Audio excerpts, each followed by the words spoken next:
So let's take this opportunity to show you a teaser trailer for a LifeWave water documentary.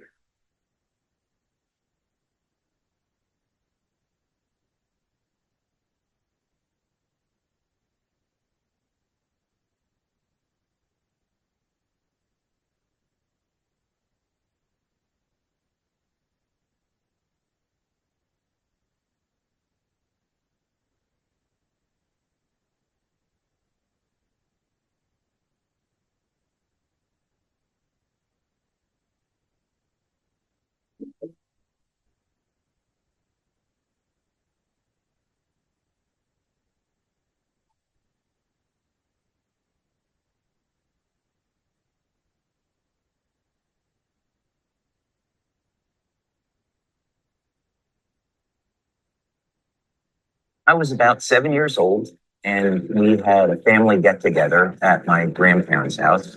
And one of my uncles was an inventor for Bell Labs, an extremely successful inventor. Sweet dreams, little friends. And now for the Mandarin. First, I better check my energy gauge. Oh.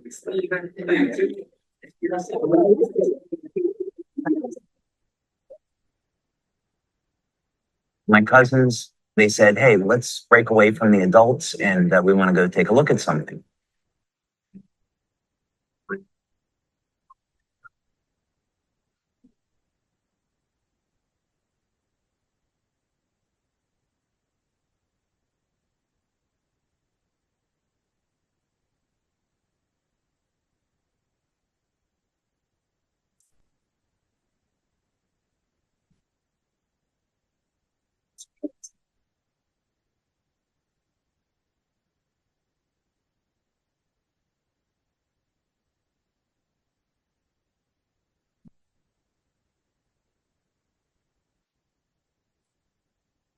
So we went up into the attic.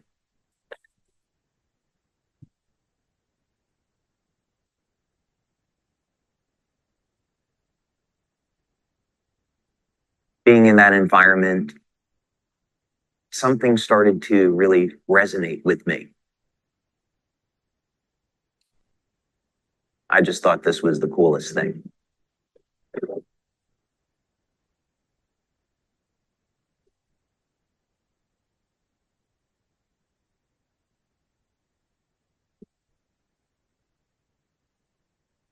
And when we got up there was something covered by this blanket. My cousins took the blanket off, and I saw this incredible machine. It had all of these tubes, electronic controls, dials, and I was immediately fascinated.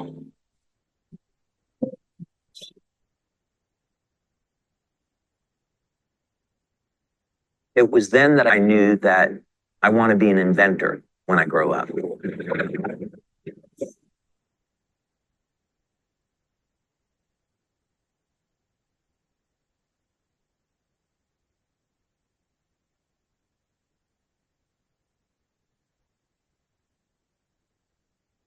My name is David Schmidt. I am a husband, father, inventor, and the CEO and founder of LifeWave.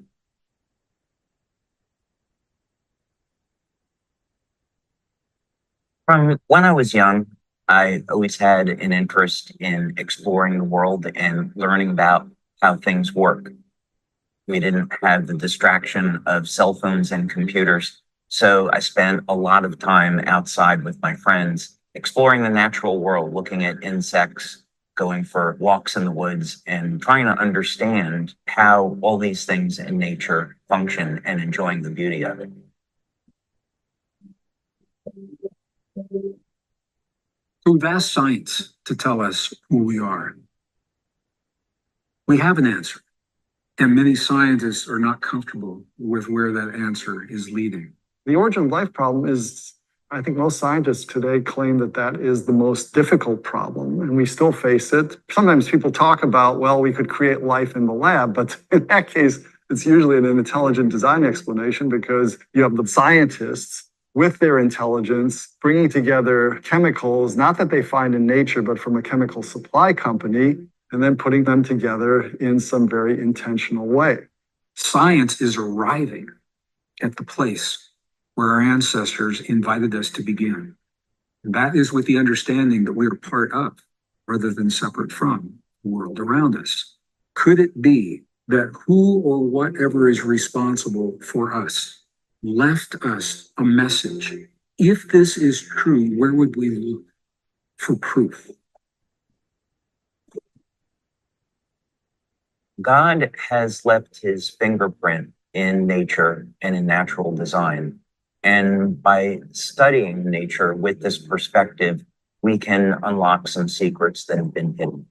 The DNA is thought of as a reservoir or repository of information, but actually it's much, much more than that. There's a message encoded into the DNA of all life. What it says is that the elements that make us who we are not random. And as we begin to embrace what that means, that we are part of everything that we see happening in the world, it gives new meaning to what it means to be human.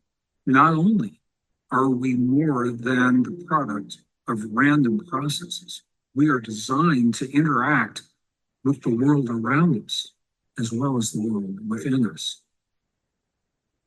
In our DNA, there is actually a link to the ether where light is emitted. Light is information. We are constantly receiving information and transmitting information into the world around us, into the field around us. Light, as it turns out, is the primary control mechanism for everything else that happens in the body.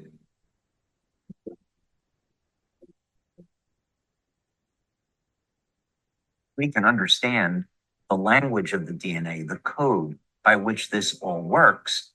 That means we can use light in an entirely different way to improve our health and quality of life and even change the way we age. What if we could have an external electromagnetic field that would essentially reset the stem cells that are already in our bodies and get them to function like younger, healthier cells? What if we could embed wavelengths of light into water that would trigger the regenerative mechanisms and cause people to heal at a rate as when they were younger? What if we actually found out that in a book that was written thousands of years ago, that information already existed? The first sentence of the book of Genesis is about, in the beginning, how God created the heavens and the earth. So when God was creating the heavens and the earth, there was a mathematical blueprint, and that blueprint shows up in nature. And it happens to show up in organisms that don't age. The mathematical codes are identical. The implications to this are absolutely extraordinary. There's a new philosophy that is emerging in the scientific community. And the philosophy simply says that consciousness informs itself through its creations. And I think it's no accident that it's only now, this time in history, only now, we find a message that reveals the deep truth of our existence. The question is, what is our potential? What are the limits of a human body? What drives me is that there's this enormous sense of hope that we can create technology to generate clean energy, that we can have foods that aren't genetically modified, and we can meet all of the needs on the planet that we have to, and that we can heal people and give them their lives back. In the beginning, God created the heavens and the earth. There is more information there than most people would ever realize.